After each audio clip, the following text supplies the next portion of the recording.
জামাত ইসলামের রাজনৈতিক কাঠামোতে একটা নতুন ইতিহাস সৃষ্টি হয়েছে। জামাত নতুন অধ্যায়। গত 6 মাসে জামাত যুগান্তকারী দুইটা অর্জন করেছে এবং এটা কেন্দ্র করে আরো কিছু পরামর্শ আমরা দিতে চাই। আলোচনা যাওয়ার আগে একটু পেছন থেকে আসি। ইউরোপিয়ান ইউনিয়ন এবং যুক্তরাষ্ট্রে তারা জামাত ইসলামীকে যথেষ্ট পছন্দ করে ডেমোক্রেটিক ফোর্স হিসাবে। জামাতকে তারা কোনো ধর্মীয় উগ্রবাদী বা মৌলবাদী গোষ্ঠী মনে করে না, কিন্তু উইমেন এম্পাওয়ারমেন্ট প্রশ্নে তাদের আপত্তি আছে। জামাত সব ঠিক আছে, কিন্তু নারীদের ক্ষমতায়নে তারা বিশ্বাসী না। তাদের নারী উইং কোথায়? তাদের ফিমেল উইং তাদেরকে দেখি না। অতএব নারীরা অপ্রেসড হবে, নারীদের ক্ষমতায়নের উপর আঘাত আসবে জামাত ক্ষমতায় আসবে, এই আপত্তিটা ইউরোপিয়ান ইউনিয়ন এবং যুক্তরাষ্ট্রে আছে। কিন্তু জামাত ইসলাম এটা কাটিয়ে উঠছে। বাংলাদেশের ইতিহাসে এই প্রথম বা 5 আগস্টের পর জামাত ইসলামী কুমিল্লায় নারী সম্মেলন অনুষ্ঠিত করেছে। সেখানে হাজার হাজার নারীর অংশগ্রহণ করেছে, শুধু নারীরা। এটা যা শুরু, জেলায় জেলায় জেলায় জেলায় এভাবে নারী সম্মেলন হবে। হাজার হাজার নারীরা জামাত ইসলামী করবে এবং বাংলাদেশের যত নারী সংগঠন সবচেয়ে স্মার্ট নারীরা জামাত ইসলামী করে এবং করবে। সবচেয়ে শিক্ষিত নারীরা। নারীদের একটা অংশ রাজনীতি করে না বা করবে না, কিন্তু যারা করছে করবে। তাদের মধ্যে আওয়ামী লীগ বিএনপি করে কারা? একটু শিক্ষিতদের মধ্যে 2-1 নারী আইনজীবী পাবেন যারা আওয়ামী লীগ বিএনপি করে, আর বাকি যেগুলো এরা মাদক ব্যবসায়ী, অমুক তমুক সাপ্লাই দাতা ইত্যাদি ইত্যাদি।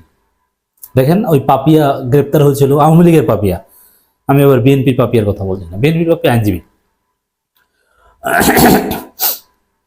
আর বাকি যারা করে এলাকায়, যারা মহিলা দলের মহিলা লীগের নেতা, তারা কারা দেখেন? কোনো ভালো পেশার সাথে জড়িত এরকম না, মাস্তান টাইপের, নারী মাস্তান। কিন্তু জামাত ইসলামী যারা করে গ্রামগঞ্জে শহরে, তারা কারা জানেন? মহিলা জামাতের নেত্রীরা কারা জানেন? বেশিরভাগই পাবেন কলেজ, মাদ্রাসা, বিশ্ববিদ্যালয়ের শিক্ষক, শিক্ষিকা। আপনি পাবেন ডাক্তার, এমবিবিএস ডাক্তার, এফসিবিএস বিশেষজ্ঞ ডাক্তার, জামাত ইসলামী রোকন। সরকারি কলেজের অ্যাসিস্ট্যান্ট প্রফেসর, অ্যাসোসিয়েট প্রফেসর। আইনজীবীদের মধ্যে কম, আমি জানি।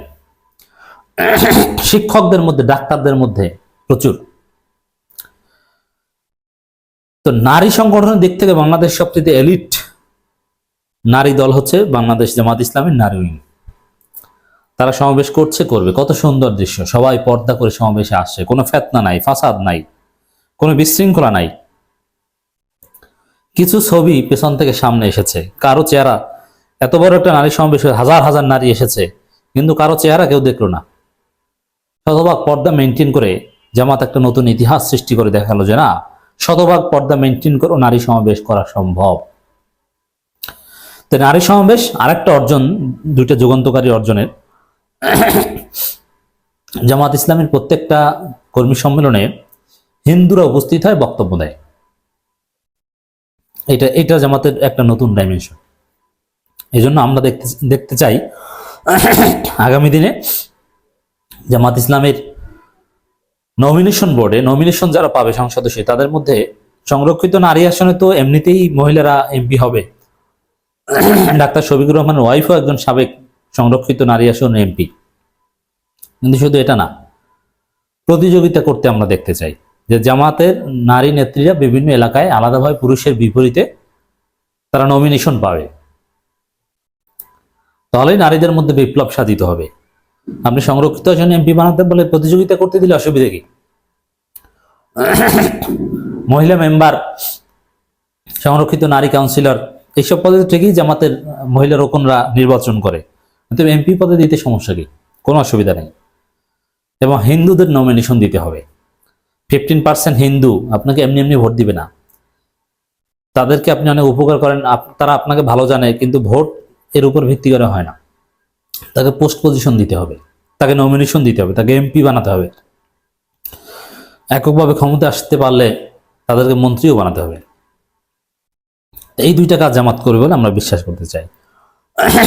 কুমিল্লায় জামাতের প্রথম নারী সম্মেলন অনুষ্ঠিত। ফ্যাসিস্ট সরকারের পতনের পর নারীদের নিয়ে প্রথমবারের মতো সম্মেলন করেছে বাংলাদেশ জামাত ইসলামী।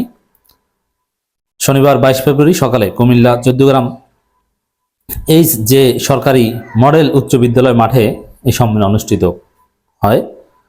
অনুষ্ঠানে বাংলাদেশ জামাত ইসলামীর নায়েবে আমির ডাক্তার সৈয়দ আব্দুল্লাহ মোহাম্মদ তাহের বলেন, দ্রুত একটা নির্বাচন দিয়ে নির্বাচিত জনপ্রতিনিধির হাতে ক্ষমতা, এগুলো ফাও কথা, এইসব ফাও কথা আমরা শুনতে চাই না। দ্রুত নির্বাচন এটা জামাত ইসলামীর কথা না, ডাক্তার তাহেরের ব্যক্তিগত খায়েশ। জামাত ইসলামী সংস্কার শেষে নির্বাচন চায়, দ্রুত নির্বাচন এটা বিএনপির প্রজেক্ট, এটা ভারতের প্রজেক্ট, ভারতীয় সেনাবাহিনীর প্রজেক্ট। তার রাজনৈতিক বক্তব্য একদম পছন্দ না আমার, কারণ জামাতের বিপরীতে কথা বলেন। উপজেলা জামাতের আমির মাহফুজুরের সভাপতিত্বে নারী সমাবেশে আরো বক্তব্য দেন জামাতের কেন্দ্রীয় নারী বিভাগের সেক্রেটারি নুরুন্নিসা সিদ্দিকা, সহকারী সেক্রেটারি সাইদা রুমানা, রাজনৈতিক ও পার্শ্ব কুমিল্লা অঞ্চলের বিভিন্ন নেতৃবৃন্দ, সেক্রেটারি শাহিনা আক্তার, বিভাগীয় কুমিল্লা অঞ্চলের বিভাগীয় সেক্রেটারি, অঞ্চল সহকারী ফেরদৌসী সুলতানা, শাহিনা আক্তার, উপজেলা জামাতের সেক্রেটারি মোহাম্মদ বেলাল হোসেন। এই যে নারী নেতৃত্বে যাদের নাম বলবেন, এরা কারা? খোঁজ নেন, এরা সবাই অভিজাত, এরা সবাই প্রতিষ্ঠিত ফ্যামিলির, এরা বেশিরভাগই শিক্ষিকা এবং জনপ্রিয় শিক্ষিকা, কোনো কিন্ডারগার্টেনের নয়, কলেজ বিশ্ববিদ্যালয়ের শিক্ষিকা, ফাজিল মাদ্রাসা, কামিল মাদ্রাসা শিক্ষিকা। এরা জামাত করে।